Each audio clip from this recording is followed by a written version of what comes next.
Some victories don't feel like victories. Emily Parker knew that better than anyone. The day she threw Ryan Mitchell to the floor, she had silenced a bully, earned respect, even sparked a school-wide conversation about strength. But as the applause faded in the gym during the bullying awareness assembly, Emily slipped out the side door, her hoodie pulled tight. Because the story wasn't over. She carried Houston with her, the city she'd left behind, the whispers, the secret she never wanted anyone at Lincoln High to discover. And when Ryan's cousin had dragged Houston into the spotlight, Emily's chest had burned with panic. She thought she'd buried that part of her life. She was wrong. The next week at school felt different. Emily wasn't invisible anymore. Everywhere she went, students glanced at her like she was both a mystery and a legend. At lunch, her table overflowed with faces she barely knew. "Can you teach us those moves?" one boy asked wide-eyed. "You could start a club," another chimed in. Someone whispered too loudly, "Do you think it's true about Houston?" That word, Houston, slid under her skin like ice. She kept her face calm, the way martial arts had trained her. Breathe steady, stand grounded. But her hands clenched under the table. She glanced across the cafeteria. Ryan sat alone in the far corner, his earbuds in, his shoulders hunched. His friends had abandoned him, and though he'd apologized, Emily felt no triumph, only unease. Because she knew bullies weren't born cruel, they were made. And sometimes, they came back stronger. Friday afternoon, the unease sharpened into something real. Emily opened her locker to grab her math book, and her stomach dropped. The door had been pried open. Her small leather notebook, the one her mother had given her, the one where she recorded every detail of the bullying, every fight, every memory of Houston, was gone. In its place was a folded note taped to the inside.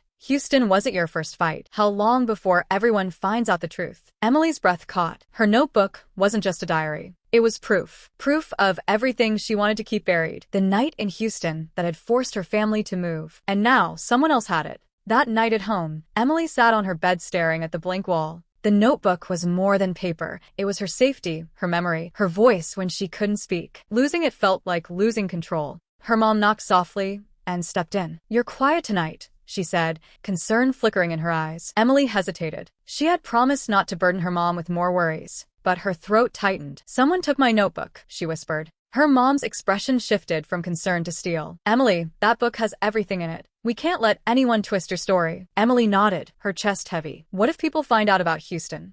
Her mom sat beside her, squeezing her hand. "Then you tell it before they do. Remember, strength isn't just standing up to others, it's owning your truth." Monday morning, whispers chased her through the hallways. Houston wasn't just a nickname anymore, it was fuel. Rumors spread fast, wilder than before. Some said she'd been expelled. Others claimed gangs were involved. Someone joked she had a criminal record. And then, a video appeared online. Not the judo throw, this was different. A blurry clip of Emily years ago, back in Houston, in a deserted gym. She was younger, smaller, but fierce. 3 boys circled her, football players twice her size. She moved fast, deflecting, striking, flipping one of them onto the mat. The video cut out before the end. The caption read, "Lincoln High's new fighter girl. Who is she really?" By lunchtime, everyone had seen it. Emily's face burned as she walked into the cafeteria. Phones pointed at her. Whispers followed like shadows. She gripped her tray tighter. This wasn't what she wanted. Not fame. Not fear. Just peace. Ryan approached her table cautiously. His voice was low. "Emily, that video, it wasn't me." She met his eyes.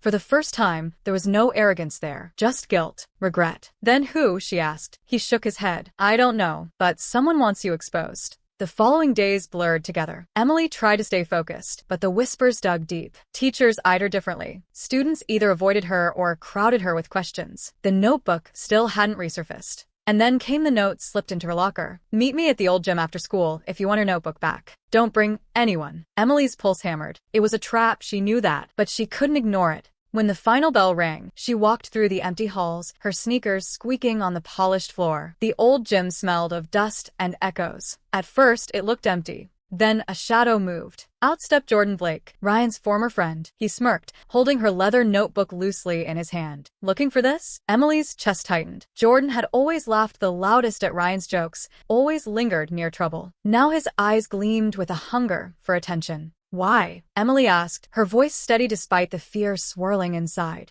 "Because you stole my spotlight," Jordan snapped. "Ryan's gone soft, and now everyone's obsessed with you. You think you're some hero? Nah. You're just another story to exploit." He waved the notebook. "And this is gold. Houston, the fights, everything. Imagine what'll happen when I post the rest of it." Emily stepped forward, calm but firm. "That book is mine. Give it back." Jordan grinned. "Make me." The silence in the gym thickened. For a moment, Emily considered using force. She knew she could, but her mom's words echoed in her head. Strength isn't just standing up to others, it's owning your truth. She took a slow breath. You want attention, Jordan? Fine. Here's the truth. In Houston, 3 players cornered me after school. They thought I was weak. I defended myself. They ended up in the hospital, not because I wanted to hurt them, but because they didn't stop when I said no. That's why we left Houston. That's why I stay quiet. Because I don't want to hurt people, but I won't be silent if you cross the line. Her voice rang through the gym, stronger than she expected. Jordan faltered, his smirk slipping. He hadn't expected her to speak, to own it. For a second, his grip on the notebook loosened. And then, from behind them, another voice. She's right. Ryan stepped out of the shadows. He must have followed her. His eyes were locked on Jordan. You think strength is humiliating someone? I learned the hard way that it's not. Hand it over. Jordan froze. Ryan's presence, Emily's words, the truth laid bare. It all pressed down. With a frustrated growl, he tossed the notebook to the floor and stormed out. Emily bent down, picked it up, and hugged it to her chest. Relief flooded her, but so did something else, something lighter. She had spoken her truth, and the world hadn't ended. Ryan looked at her, his voice quiet. You didn't have to do that. Yes, Emily said, tucking the notebook safely into her backpack. I did. A month later, Lincoln High hosted another assembly, this one on truth and resilience. Students shared stories of their struggles, anxiety, family hardships, hidden battles. And when Emily Parker stepped up to the microphone, the gym fell silent. She didn't tell everything, but she told enough. Enough to remind everyone that strength wasn't about fists or fear. It was about honesty, about refusing to stay silent. And this time, she didn't slip out the side doors when the applause began. Because this story wasn't something to run from anymore.